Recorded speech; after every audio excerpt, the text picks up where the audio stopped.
नमस्कार, आप देख रहे हैं हिंद भारत और मैं हूं आपके साथ अक्षरा आर्या। नोएडा के सबसे बड़े मॉल जीआईपी गार्डन गलोरिया के ग्राउंड फ्लोर पर ड्यूटी फ्री नाम का एक बार अवैध रूप से चल रहा है। सूत्रों से मिली जानकारी के अनुसार वरुण पुरी नाम के एक व्यक्ति का यह बार है जिसने पिछले 3 महीने से अपने कर्मचारियों को सैलरी नहीं दी है। जब हिंद भारत की टीम को इस सच फैक्ट्स को जानने के लिए वहां पहुंची तो सभी कर्मचारियों ने सैलरी के लिए हंगामा शुरू कर दिया। हिंद भारत से बात करते हुए उन्होंने बताया कि सैलरी की मांग करने पर ऑनर उन्हें डराता धमकाता है, जिसे प्रूव करने के लिए उन्होंने कुछ स्क्रीनशॉट्स हमारे साथ शेयर किए हैं। इसके साथ ही हिंद भारत की टीम ने जब उनका लाइसेंस मांगने की कोशिश की तो ड्यूटी फ्री बार के मैनेजर ने आनाकानी करना शुरू कर दिया। साथ ही कोरोना गाइडलाइंस का हवाला देते हुए बार बंद कर दिया और चलते बने। इससे साफ जाहिर होता है कि बार अवैध रूप से चल रहा है। अब सवाल यह उठता है कि नोएडा के इतने बड़े जगह पर अवैध रूप से यह बार चल रहा है और प्रशासन ने इस ओर बिल्कुल भी ध्यान नहीं दिया। और मैं हूँ आपके साथ चुरा इस वक्त मैं मौजूद हूँ गार्डन गलेरिया के द ड्यूटी फ्री बार में, जहाँ पर 3 महीने से लोगों की सैलरी नहीं आई हुई है, लाइसेंस नहीं है बार के पास। बार के पास लाइसेंस है लेकिन सैलरी का अभी थोड़ा डिले चल रहा है बिकॉज ऑफ ये कोविड की वजह से ना। सो होपफुली 1 या 2 दिन बाद उसका वो आ जाएगा, सैलरी आ जाएगी स्टाफ की 1 या 2 दिन में। आरिशो यहाँ पे जो स्टाफ है वो सारा का सारा वेट कर रहा है, हमारे साथ पीछे भी है और मैं सबके पास ही जा रही हूँ। तो लाइसेंस की भी मुझे इन्फॉर्मेशन मिलेगी, लाइसेंस नहीं है यहाँ पे लोगों के पास। क्या क्या चल रहा है यहाँ पे अभी? मैम किसी को कोई तो बोलो, अपनी तो आवाज़ उठा सकते हो ना। हाँ जी मैम सैलरी के लिए हम लोग सैलरी अभी हमारा मैम अभी 15 तारीख हो गया। हाँ। सैलरी नहीं मिला अभी। कितने दिन हो गए? अभी मैम 15 तारीख हो गया। 15 दिन हो गए। 15 सैलरी दिन। कितने टाइम से रुकी हुई है? सैलरी मैम जैसे अकाउंट में सैलरी अभी अकाउंट के लिए बोला गया, सैलरी अकाउंट में डालेगा सैलरी। दिक्कत है यहाँ पे आ गया हमारा अकाउंट के लिए। आपकी सैलरी? हाँ जी मैम धमकियाँ भी आ रही हैं इनके ग्रुप में कि अगर जिसको नहीं करना है तो छोड़ सकता है। ये सारी धमकियाँ पड़ी है इसमें। ये आप मेरे को स्क्रीनशॉट लेके मैसेज कर सकते हो अभी? यस मैम, नंबर ये सारा पड़ा है इसमें। नंबर लो, अभी सारे स्क्रीनशॉट मुझे मैसेज कर। नंबर बोलिए। 9958। 3 महीने से, पिछले महीने से सैलरी नहीं आई। आपने कोई कंप्लेन किया? नहीं मैडम, पिछले महीने नहीं, पिछले का लॉकडाउन जो पड़ा था हाँ। बहुत बंदों की। मैं तो अभी ज्वाइन किया है, मैंने 1 महीना हुआ मेरे को। मैं कुछ बोलना चाह रहा हूँ कि यहाँ पे तो पिछले पुराने कितने साहब है जिनकी सैलरी नहीं मिली लॉकडाउन से, पुराने लॉकडाउन से, वो भी मालिक ने बंद कर दी वो सैलरी। आज सारे बंदों ने सैलरी की बात की तो मालिक ने एक धमकी भरा मैसेज भेजा ग्रुप में कि मैं सैलरी नहीं दे रहा हूँ, जो करना है करो, जिसको काम नहीं करना हो बाहर निकल जाओ। यानी मालिक थोड़ा मतलब बदमाश टाइप का लग रहा है ऐसा। ऐसा मतलब मैं बोल रहा हूँ, बाकी बंदे क्या बोलते हैं कुछ मुझे पता नहीं, मगर मालिक इस तरह से बात। कंप्लेन तो देखो यहाँ पे करने वाले अगर एकजुट से कंप्लेन होती है, वैसे एक बंदा कंप्लेन करने से कुछ फ़ायदा नहीं होता कंपनी का। वो इसमें क्या हुआ कि हमने अगर हमने इस बार थोड़ा बात की सैलरी की तो मालिक ने पहले बोला कि मैं आ रहा हूँ 4 बजे 5 बजे मैं यहाँ पे पहुँच जाऊँगा। तो सारे बंदे यहाँ पे आ गए, जितने भी सबकी छुट्टी थी तो सारे बंदे आ गए, मैं भी आ गया। तो आया तो अभी मालिक को फिर हमने कोई मैसेज या किसी हमारे बंदे ने फ़ोन किया तो बोला आ रहे हैं। अपनी किसकी पर्सनल गाड़ी हो तो दिल्ली से 1 घंटा यहाँ पे तो लगता नहीं है, नोएडा आने में आधा घंटा लगता होगा ज़्यादा से ज़्यादा। अभी तक मालिक को कोई पता नहीं है और ना कोई यहाँ से कुछ कर रहा है, या हमारे सर्विस या किचन का स्टाफ है, अभी कुछ हो नहीं रहा है। बिल्कुल कर रहे हैं, ये तो सभी देख रहे हैं, यहाँ पे सारा स्टाफ ही देख रहा है। ये एक तरह से मतलब यहाँ पे कोई मतलब ऐसे है कि कोई ये सारे गधे घोड़े काम कर रहे हैं। सैलरी वाले फ्री में काम कर रहे हो। बिल्कुल बिल्कुल, मालिक से कोई बात करो सैलरी की तो मालिक ऐसे बात करता है जैसे उसके घर पे या कोई मतलब मेरा जो भी स्टाफ है फ्री में काम कर रहा है यहाँ पे। हाँ जी मैसेजेस भी हैं, मालिक के मैसेज भी दिखा सकते हैं, किसी बंदे के पास ग्रुप में था ऐसे मतलब मालिक है, मालिक की तरह बात नहीं कर रहा हूँ। मेरा नाम अमित है। ओनर कौन है? नाम क्या ओनर का पूरा? ऑनर का वैसे वरुण, आगे मुझे पता नहीं है। वरुण आगे वरुण पुरी यहाँ के ओनर हैं और हम इस वक्त मौजूद हैं द ड्यूटी फ्री में, जो गार्डन गलेरिया में सेक्टर 18 में।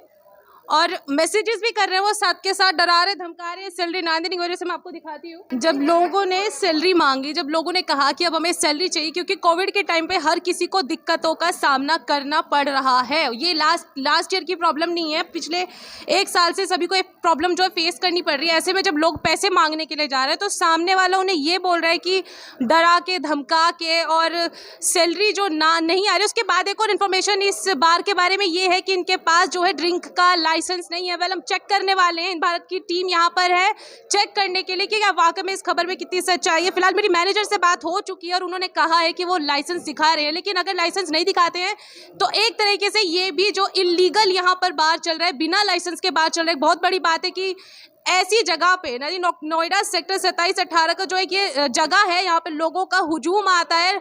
जहाँ तक क्राउड की बात है, लोग यहाँ पर बेधड़क यहाँ पर लोग होते हैं। तो ऐसे में इलीगल एक बार यहाँ पर है जिसके बारे में हमारी मैनेजर से बात हो चुकी है। फिलहाल मैं वेट कर रही हूँ उनकी उस लाइसेंस का जो मुझे दिखाने वाले हैं, तो जुड़े रहिए मेरे साथ। 1.5 महीने से सैलरी नहीं पहुंची जी। 1.5 महीने से सैलरी नहीं आ रही जी। और मालिक मैसेजेस से जो आ रहे हैं, आपके ग्रुप जो बना हुआ होगा, ऑफिशियल ग्रुप बनता है एक सभी का, जी, तो उसमें तो अभी क्या ग्रुप है जो, लिखा है उन्होंने? तो अभी मैंने लिखा था कि सैलरी आज चाहिए, तो मालिक मेरे को बोल रहा है कि धमकी दे रहे हो क्या मेरे को, रिजाइन डाल दो, 3 दिन बाद सैलरी मिल जाएगी, ये मिल जाएगी, ऑफिस में आओ, HR ऑफिस में आओ। घर पे कैसे दिक्कतें आ रही है सैलरी की वजह से, क्या क्या प्रॉब्लम्स? मतलब दिक्कतें बहुत आ रही है। रूम रेंट देना, अभी 1 महीने का रूम रेंट देना होता है, 1 तारीख को देना होता है, अभी दिया नहीं, अभी 15 तारीख हो गए, अभी तक सैलरी मिली नहीं। कभी ने क्या कर रखा है कि एक दिन ड्यूटी एक दिन ऑफ, तो जिस दिन हमारा ऑफ है उस दिन खाने की दिक्कत आ रही है। बाकी अभी रूम रेंट जो मकान मालिक है वो 12 सुबह आता है कि रूम रेंट दो, तो कहाँ से दे, अभी मतलब पैसे की बहुत प्रॉब्लम है। तो अभी लॉकडाउन हो गया तो घर कैसे जाए, न अभी खर्चा है। तो अभी अगर हम चले गए तो कल के दिन अगर बंद कर दें तो हमें क्या होगा। जब मैं यहाँ ऑप्टिंग से हूँ, तो मतलब जब पिछली बार यहाँ से छोड़ गया था, मतलब जब ये बंद हुआ था, तो मैं अपनी किस दिन की सैलरी छोड़ के गया। तो उन्होंने कहा था अगर वापस आओगे तो तब देंगे। तो मैंने जैसे ही वापस आया मैं, तो मैंने जो यहाँ के कॉर्पोरेट शेफ्स हैं उनसे मैंने बात की, तो कह रहे हैं कि काम करो मिल जाएगी। तो मैंने बहुत बार कहा, तो अभी तक वो सैलरी नहीं, वो होल्ड है मेरी अभी जो तो मतलब पिछली सैलरी में अभी तक नहीं मिली है? नहीं मिली। तो अभी मतलब कितने महीने की टोटल सैलरी अटकी हुई है? अभी 1.5 महीने किया है, बाकी 21 दिन की मेरी पिछले साल की जो पहले लॉकडाउन हुआ था। पिछले साल की सैलरी अभी तक नहीं मिली और अभी लॉकडाउन की वजह से फिर से। बाकी मैम जितने भी इनके आउटलेट है, वहाँ का जितना स्टाफ है ना, सारी ऐसी परेशान है। अब इनका एक दूसरा बंद हुआ राजौरी में, तो वहाँ का स्टाफ है, वहाँ का स्टाफ ड्यूटी फ्री राजौरी में, ड्यूटी फ्री की दूसरी ब्रांच है। हाँ, इनकी दूसरी ब्रांच राजौरी में। तो वहाँ का स्टाफ भी परेशान है। ये हर जगह मतलब जहाँ इनके आउटलेट है सारे। मेरा नाम अक्षय है। और जो वरुण पुरी जो यहाँ के ऑनर है, उन्होंने लिखा है date is 15 for salary due to current covid problems, it's taking time. शायद बंद है कल से रेस्टोरेंट, थोड़ा पेशेंस और ट्रस्ट रखो। मॉल से बात कर रहे हैं और मुझे वो धमकी भरा मैसेज प्लीज़ आप दिखाओ एक बार।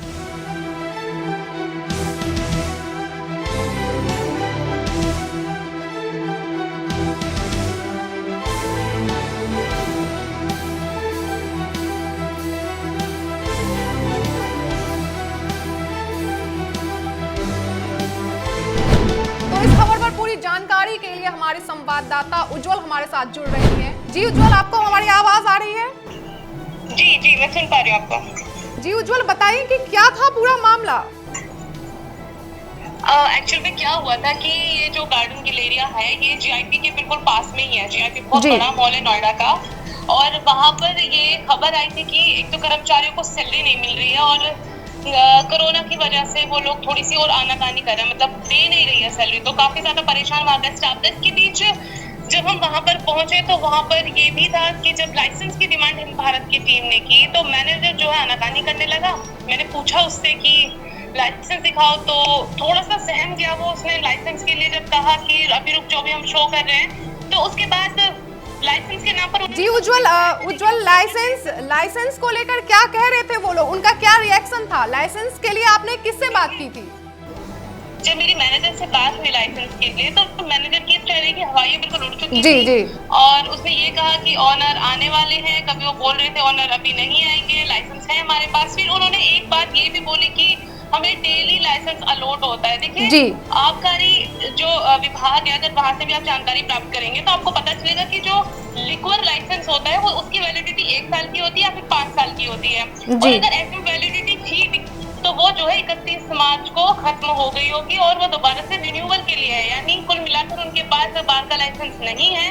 ऐसे में सवाल अब ये उठता है कि जब इतनी बड़ी जगह पे बार चल रहा है, इसके आसपास इतने सारे बार चल रहे हैं, तो वो पुलिस की नजर से या फिर विभाग की नजर से, प्रशासन की नजर से क्यों दूर है? जी उज्जवल, एक सवाल और करना चाहूंगी मैं कि वहाँ जो मौजूद थे लोग जिन्होंने आपसे बात की, उन्होंने इस पर क्या कार्रवाई किया? उन्होंने क्या अपना मुद्दा उठाया, क्या कहा उन्होंने एक्चुअली?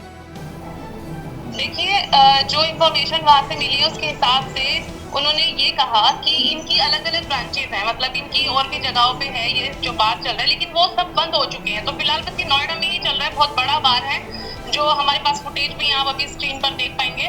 तो उसमें जब हम वहां पर पहुंचे तो लोगों को एक तो सैलरी नहीं मिल रही थी, और जब उन्होंने कहा कि हमें मालिक जो है डरा रहा है, धमका रहा है, इसके साथ साथ उन्होंने जो ग्रुप बनते हैं आजकल ऑफिशियल ग्रुप, तो उसमें भी उसने हमारे साथ जो है स्क्रीनशॉट अपने शेयर किए, स्क्रीनशॉट है और उसमें जिसमें साफ लिखा गया है कि बाहर निकाल दो, रिजाइन कर दो, ऐसी तमाम बातें लिखी हुई है। इसके साथ साथ डराया धमकाया, वो तो ऑफिशियली ग्रुप में ऐसा बोला है। तो जब पर्सनली लोग फोन कर रहे हैं तो उसके बाद यही बोल रहा है। और अभी बल्कि हमें सूत्रों से ये खबर भी मिली है, मैं वहीं पर भी मौजूद थी, कि वहाँ पर किसी बंदे की पिटाई की गई है कि आपने मीडिया को क्यों बुलाया।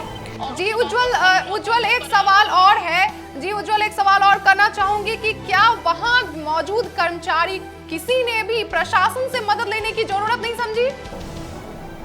देखिए मैडम, कर्मचारियों ने अब तक इसी वजह से शायद वो नहीं गए थे। जब हमने पूछा कि आप क्यों नहीं गए हो, तो एक होता है कि वो निकालने की धमकी देता है। वैसे में कोरोना की वजह से लोगों के पास रोजगार नहीं है, तो सब लोग वेट करने की कोशिश कर रहे हैं, लेकिन लोगों के पास फिर भी खाने की प्रॉब्लम, अपना रेंट देने की प्रॉब्लम। तो जब वो जाते हैं पैसे मांगने तो उन्हें यही बोल दिया जाता है, अब 2-3 महीने की सैलरी अगर वो लोग छोड़ के चले जाएंगे तो क्या, जब सैलरी भी ना काम पर होते हुए नहीं मिल रही तो छोड़ने के बाद तो वैसे भी नहीं मिलेगी। तो ऐसे में कर्मचारी जो है बेचारे प्रेशर में आके काम कर रहे थे, जिसकी वजह से उन्हें सैलरी नहीं मिल रही थी, और बार बार उन्हीं को ब्लेम किया जा रहा था कि आप लोगों को सैलरी भी 1-2 दिन में मिल जाएगी, ये तो अभी की बात है। बल्कि जहां बात हुई है उन लोगों से, तो उन्होंने ये भी बताया कि लास्ट ईयर जब कोरोना की वजह से लॉकडाउन घोषित किया था गवर्नमेंट ने, तो उस टाइम की सैलरी भी अब तक रुकी हुई है, मतलब वो भी अब तक इन्हें नहीं मिली। वो सैलरी भी ड्यू है, प्लस अभी 2-3 महीने की सैलरी इनकी रुकी हुई है। इसके साथ साथ बार के मालिक के पास जो है लाइसेंस नहीं है। तो ऐसे जी उज्जवल, आपकी मुलाकात क्या वहाँ के मालिक से यानी बार ओनर से हुई? देखिए, वहाँ पर बार ओनर तो मौजूद नहीं था मौके पे, लेकिन वहाँ का स्टाफ था, वहाँ के शेफ थे और जो बार वाले थे वो थे। इसके साथ साथ वहाँ पे मैनेजर था। लेकिन अब जो खबर है वो ये है कि इस वक्त कल जब हमारी टीम वहाँ पर पहुंची थी तो वो लोग मौके वारदात से फरार हो चुके हैं और फिलहाल बार बंद कर दिया उन्होंने। तो ये सवाल उठता है कि अब उन कर्मचारियों की सैलरी का क्या होगा। दूसरी बात की इतना बड़ा, मतलब आज से नहीं है, पिछले 2-3 सालों से यहाँ पर चल रहा है, इतना बड़ा जो बार था वो एक आपको बता दूं मैं कि उसके जस्ट बाहर निकलते ही पुलिस की चौकी है, वहाँ पर पुलिस वाले वहाँ पर मौजूद है। तो ऐसे में अब तक ये नजरों से कैसे बच पाए? इतनी बड़ी जी सवाल है, बड़ा सवाल है, ये बड़ा सवाल है कि प्रशासन ने इस ओर ध्यान क्यों नहीं दिया। जी ये बड़ा सवाल है उज्जवल। और फिर जी, और जो गवर्नमेंट की गाइडलाइंस है क्या पता वो नहीं पूरी कर रहे, तो ऐसे में इसका जो जवाब दे कौन होगा, क्योंकि बिना लाइसेंस के बाहर चल रहा है, बिना लाइसेंस के शराब परोसी जा रही है। तो ऐसे में बड़ा सवाल है कि इतनी बड़ी जगह पे इतनी बड़ी चूक कैसे हो सकती है। और अगर इतनी बड़ी जगह पे ये छोटी सी अगर ये चूक नजर नहीं आई, इतनी बड़ी चूक नजर नहीं आई, तो छोटी मोटी चूक तो वैसे ही प्रशासन की नजर से बच। जी उज्ज्वला एक और सवाल का जवाब दीजिए आप। जी उज्ज्वला, एक और सवाल करना चाहूंगी कि क्या कितने आसपास के अलग अलग राज्यों से काम करने आने वाले कर्मचारी, वहाँ कौन-कौन से राज्यों के कर्मचारी मौजूद थे? देखिए, वहाँ पे जो बात जिनसे मेरी हुई तो उनमें से कुछ लोग उत्तराखंड से भी थे, कुछ लोग बंगाली भी थे, वहाँ पर बंगाल से थे, कुछ लोग बिहार से भी थे। दूर दूर से लोग काम की तलाश में आए हुए हैं। आपको पता ही है कोरोना की वजह से रोजगार पर कितना फर्क पड़ा है। ऐसे में 2-3 महीने की सैलरी छोड़े बैठे हैं और ऊपर से उन्हें डराया धमकाया जा रहा है। और सबसे बड़ी बात, बार का लाइसेंस नहीं है और अब फिलहाल बार का मालिक जो है वहाँ से फरार है। बार इस वक्त बंद है। कल टीम हमारी जब वहाँ पर पहुंची थी, आज जब हमारी टीम दोबारा से वहाँ पर पहुंची, क्योंकि वहाँ पर किसी की पिटाई स्टाफ में से की गई है कि आपने मीडिया कर्मियों को क्यों बुलाया, आपने सवाल क्यों उठाया। तो जब सवाल उठाने की वजह से वहाँ पे पिटाई कर दी गई, इसके साथ साथ बार जो है बंद कर दिया गया। ऐसे में अब ये वो एक और बड़ा क्वेश्चन मार्क है कि अब तक प्रशासन क्या कर रहा था, वो लोग अब फिलहाल फरार हो चुके हैं इतनी बड़ी जगह से। जी उज्ज्वल, ये तमाम जानकारियां हमारे साथ साझा करने के लिए आपका बहुत बहुत धन्यवाद। आगे भी हम इस तरह से आपसे जानकारियां लेते रहेंगे। ऐसे में बड़ा सवाल यह उठता है कि प्रशासन का इस ओर ध्यान क्यों नहीं गया। नोएडा के इतने बड़े जगह पर यह अवैध रूप से बार चल रहा था और प्रशासन ने इस ओर बिल्कुल भी ध्यान नहीं दिया। खबरों में फिलहाल इतना ही। खबरों का सिलसिला जारी रहेगा। आप देखते रहिए हिंद भारत। हिंद भारत, आपकी अपनी आवाज।